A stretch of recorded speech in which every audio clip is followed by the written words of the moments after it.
Saya Aptesia Duyanti Meli Thomas.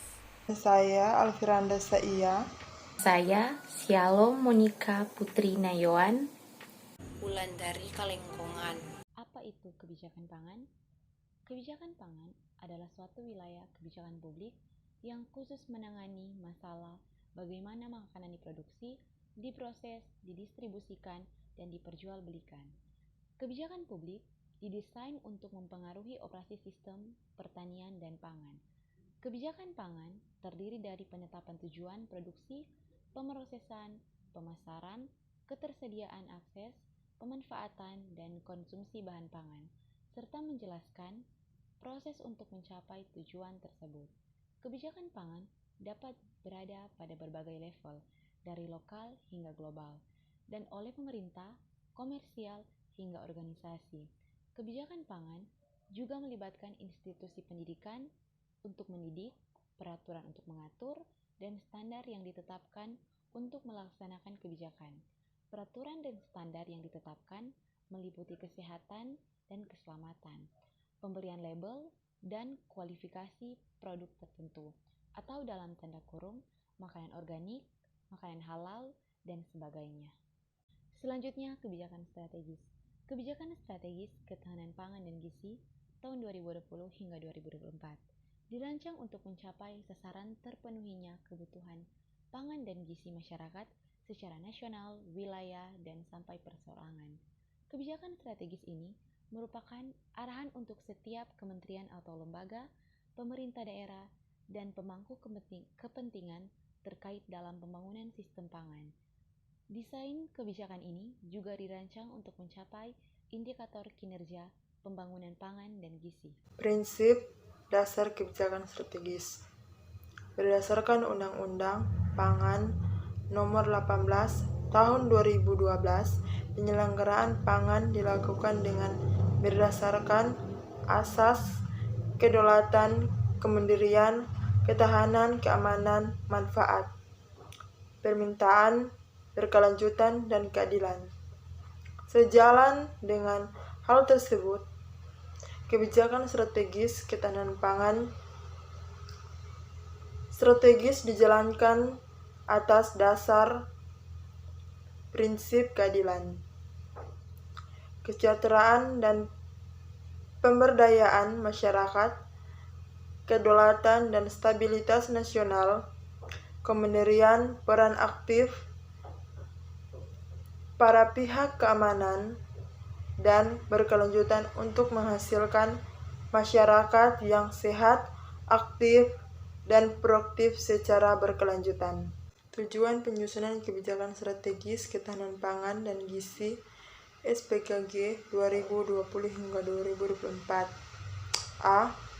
Sebagai acuan konform bagi para pemangku kepentingan di bidang pangan dan gizi, mulai dari inisiatif pemerintah di pusat dan daerah, sektor swasta dan badan usaha milik negara, BPUMN, perguruan tinggi, dan organisasi profesi, kelembaga dan organisasi petani, peternak, budidaya ikan, nelayan, jasa, pelayanan masyarakat, bidang pangan dan gizi, kesehatan dan peran upaya untuk memberikan kontribusi yang optimal dalam membangun ketahanan pangan dan gizi. B.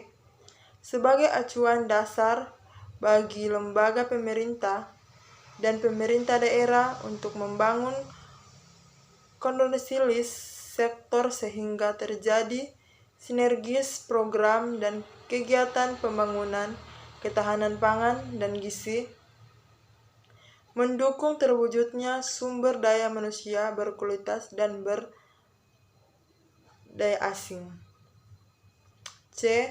Sebagai dasar bagi pemerintah di lembaga distribusi tingkat pusat, pemerintah daerah berprovinsi di kabupaten, kota untuk menyusun kebijakan program dan anggaran yang menandai dalam Lembaga Pembangunan Ketahanan Pangan dan Gizi.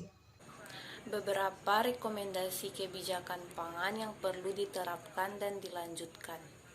1. Adanya jaminan ketersediaan pangan bagi penduduk miskin dan rawan pangan di seluruh pelosok tanah air, termasuk di daerah-daerah yang tertimpa bencana alam. 2. Perlu adanya kebijakan untuk mengelola pertumbuhan penduduk yang bertujuan mengharmonisasikan kualitas dan kuantitas kependudukan. 3. Mengefektifkan kebijakan yang mengembangkan sistem insentif untuk mengendalikan konversi lahan pertanian dan mendorong persebaran penduduk dengan menyebarkan pusat-pusat pertumbuhan ekonomi ke luar Jawa. 4. Untuk mengatasi kekeringan, kebijakan yang harus ditempuh antara lain upaya-upaya konkret seperti penyiapan dan pemberian bantuan bahan pangan dan air minum atau air bersih, realisasi pemberian kredit pedesaan untuk aktivitas ekonomi dan alternatif lapangan kerja non-pertanian. Di samping itu, kebijakan untuk memperbaiki pengelolaan sumber daya air melalui konservasi air. 5. Pemerintah harus terus-menerus memberikan perangsang pada petani, produsen beras domestik agar bergairah meningkatkan produksi beras, jika perlu melalui berbagai subsidi sarana produksi termasuk kredit usaha tani. 6. Melanjutkan pelaksanaan program akselerasi peningkatan produktivitas industri gula nasional. Aspek kebijakan pangan.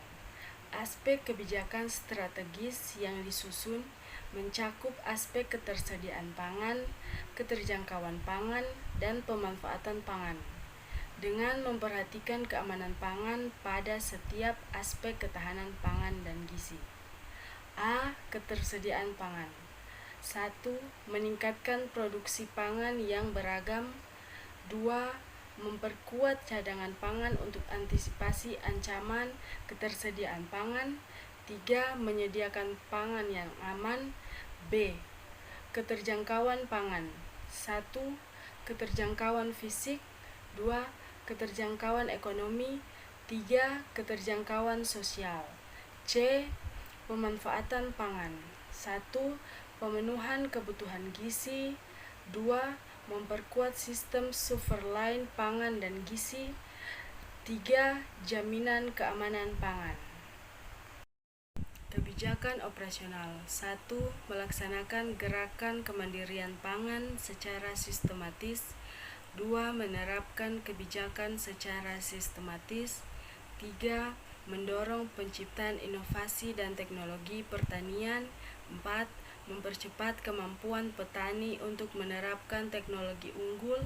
5. Mengembangkan cadangan pangan. 6. Mengembangkan sistem distribusi dan logistik pangan. 7. Menjaga stabilitas harga pangan pokok. 8. Mendistribusikan bantuan pangan bagi masyarakat miskin. 9. Meningkatkan keberdayaan dan kapasitas SDM dan kelembagaan petani dalam pengembangan agribisnis. 10. Penyelarasan kegiatan usaha tani skala kecil ke dalam rantai pasok pangan. Dan 11. Pelaksanaan kerjasama dengan seluruh pemangku kepentingan pembangunan ketahanan pangan.